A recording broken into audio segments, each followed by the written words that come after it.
Hi everyone, in this video I'm going to show you how to fix X or Twitter account suspended problem. So first is to go ahead in any browser and type Twitter support.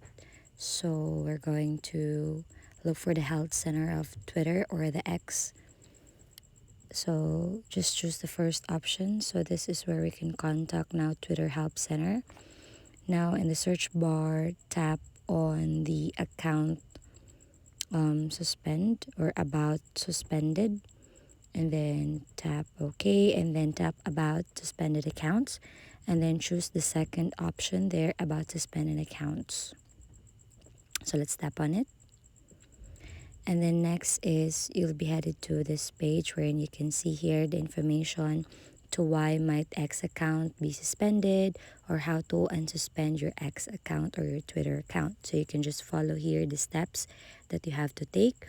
So maybe you have to log in and see prompts that you ask to provide, like your phone number or confirming your email address, or there are some images that's not clear and you have to upload. So you can also file an appeal, and they may be able to unsuspend your account. Just tap on that file and appeal, and in here make sure that you have log out and log in back to that account that is suspended or locked account in order to submit this request. So wait for them to reply for probably 24 hours, and that's it. If you find this helpful, please don't forget to give us a like and subscribe.